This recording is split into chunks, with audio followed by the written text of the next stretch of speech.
PM आवास योजनार verification सरकार तरफ केमिति कौन रहिबो आपण माने भेरिफिकेशन टी को ऑनलाइन करि परिबे कि आपण को मन रे भी प्रश्न आसुतो ना आपण ऑफलाइन रे करि परिबे ना सरकारी कर्मचारी माने घर को घर बुली ए जांच प्रक्रिया संपादन करिवे।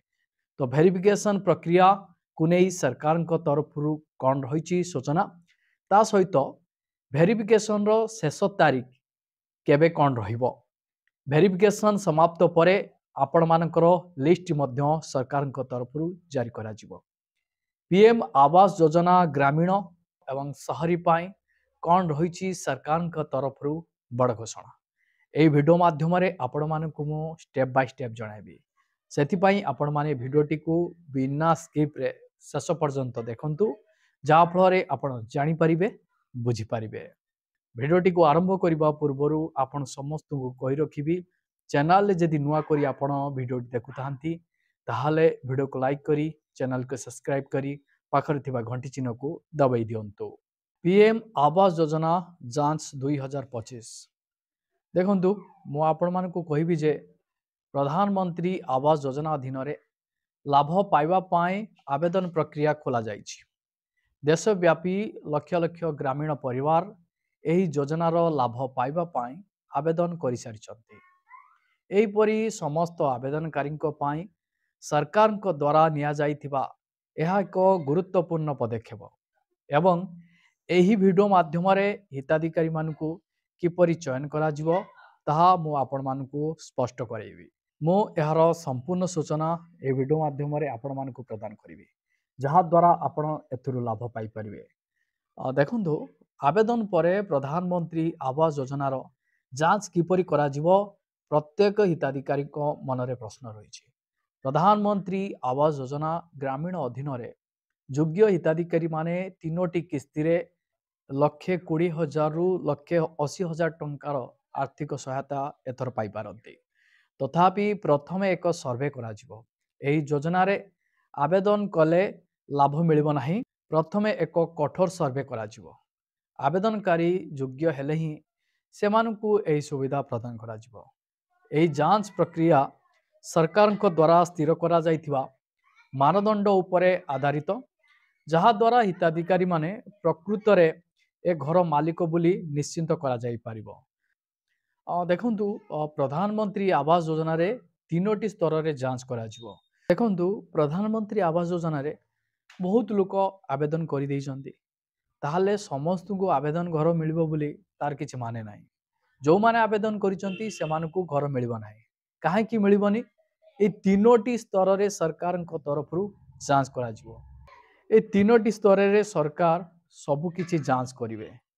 जांच समाप्त हला परे आपण मानकु प्रधानमंत्री आवास योजनार घर मिली पारे। प्रधानमंत्री आवास योजना रे 3टी स्तर रे जांच करा जिवो। प्रथमतः पंचायत स्तर रे प्रारंभिक तदंत जोड़ा कि आपण माने जानी रखिबा निहाती दरकार।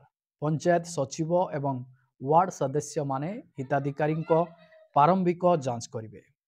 2 नंबर रे ब्लॉक स्तर रे द्वितीय जांच पंचायत स्तर रु प्राप्त ब्लॉक स्तर रे अधिकारी मानक द्वारा तथ्यर क्रॉस जांच करा जिवो।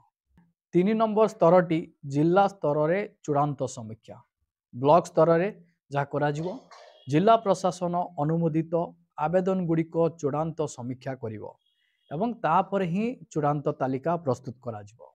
आसंतु जानिबा प्रधानमंत्री आवास योजना किए पाई परिबे नाही किए पाइबे। एथर प्रधानमंत्री आवास योजनार जांच ऑनलाइन कि ऑफलाइन देखंतु जिला गुड़िक को पठा जाइथिबा एक चिठी रे विभाग स्पष्ट करिछि जे जेउ परिवार रो कौनसी सदस्य सरकारी कर्मचारी अटंती सेमाने एही योजना पाई योग्य हेबे नाही।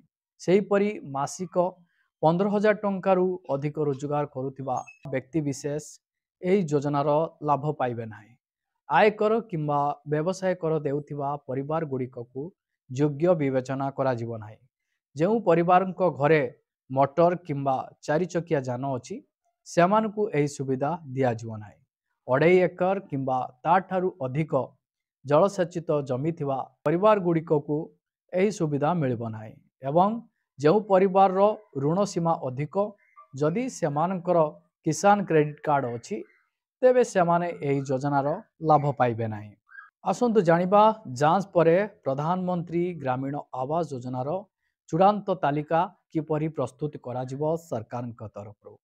देखंतु प्रथमे समस्त स्तर रे जांच कराजिबो तापरे हिताधिकारीଙ୍କ एक अस्थायी तालिका प्रस्तुत कराजिबो।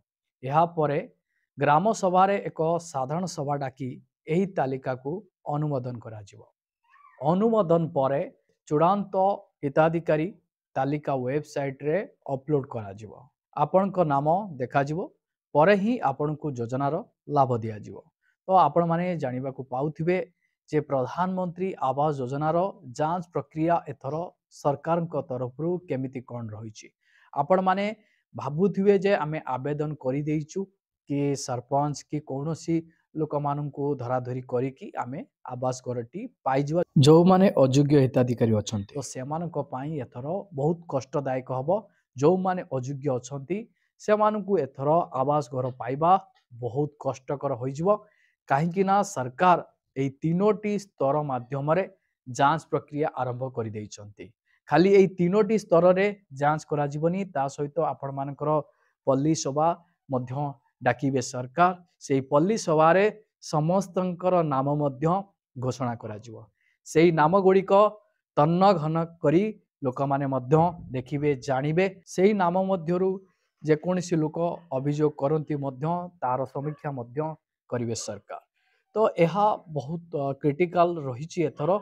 ସରକାର ମଧ୍ୟ ଆବାସ ଯୋଜନାକୁ ନେଇ କଠୋରତା ପ୍ରକାଶ କରିଛନ୍ତି ଯେ ଏଥର କେବଳ ଯୋଗ୍ୟ ହିତାଧିକାରୀ ମାନେ ହିଁ ଆବାସ ଘର ପାଇବେ। ଅଯୋଗ୍ୟ ହିତାଧିକାରୀ ମାନଙ୍କୁ ବାଦ ଦିଆଯିବ। ଆପଣ ଆବେଦନ କରିଥିଲେ ବି ଏହି 3ଟି ସ୍ତରରେ ଯଦି ଆପଣମାନଙ୍କର ଯାଞ୍ଚ ସଫଳତା ହେଇପାରୁନି ତାହେଲେ ଆପଣମାନେ ପିଏମ୍ ଆବାସ ଯୋଜନା 2025ରେ ସାମିଲ ହେଇପାରିବେନି କି ଆପଣମାନଙ୍କର ଯେଉଁ ଫାଇନାଲ ଲିଷ୍ଟ ଯେଉଁ ୱେବସାଇଟ୍ରେ ପ୍ରକାଶିତ ହେବ ତାହା ମଧ୍ୟ ସେଥିରେ ଆପଣମାନଙ୍କର ନାମ ମଧ୍ୟ ରହିବ ନାହିଁ। ତ ଏହା ସବୁଠୁ ଗୁରୁତ୍ୱପୂର୍ଣ୍ଣ ପଦକ୍ଷେପ ରହିଛି ରାଜ୍ୟ ଏବଂ କେନ୍ଦ୍ର ସରକାରଙ୍କ ମିଳିତ ସମନ୍ୱୟରେ। ତ ସରକାର ଏହାକୁ ନେଇ କାହିଁକି କଠୋରତା କରିଛନ୍ତି, କାହିଁକି ନା ଯେଉଁ ପୂର୍ବ ସରକାର ଥିବା ସମୟରେ ଷ୍ଟ୍ରିକ୍ଟ କରିବାର କାରଣ ପୂର୍ବ ସରକାର ଥିବା ସମୟରେ ବହୁତ ଅଯୋଗ୍ୟ ହିତାଧିକାରୀ ମାନେ ଘର ପାଇଯାଇଛନ୍ତି, ଯୋଗ୍ୟ ହିତାଧିକାରୀ ମାନେ ରହିଯାଇଛନ୍ତି, ଯାହା ଭେରିଫିକେସନରୁ ଜଣାପଡ଼ିଛି। କିନ୍ତୁ ଏଥର ସେଭଳି ସରକାର କରିବେ ନାହିଁ। ସରକାର ଯେଉଁମାନେ ଯୋଗ୍ୟ ପ୍ରକୃତରେ ସେମାନଙ୍କ ପାଇଁ ଘର ଅବଶ୍ୟ ମିଳିବ ବୋଲି ସୂଚନା ଦେଇଛନ୍ତି। କୌଣସି ଯୋଗ୍ୟ ହିତାଧିକାରୀ ଆବାସ ଘର ଯୋଜନାରୁ ବାଦ ପଡ଼ିବେନି, ଯାହା ସରକାରଙ୍କ ତରଫରୁ ସୂଚନା ମିଳିଛି। ପ୍ରତ୍ୟେକ ଯୋଗ୍ୟ ହିତାଧିକାରୀ ମାନଙ୍କ ପାଇଁ ଆବାସ ଘରର ଆର୍ଥିକ ସହାୟତା ମିଳିବ ବୋଲି ପ୍ରତିଶ୍ରୁତି ଦେଇଛନ୍ତି ରାଜ୍ୟର ମନ୍ତ୍ରୀ ମହାଶୟ।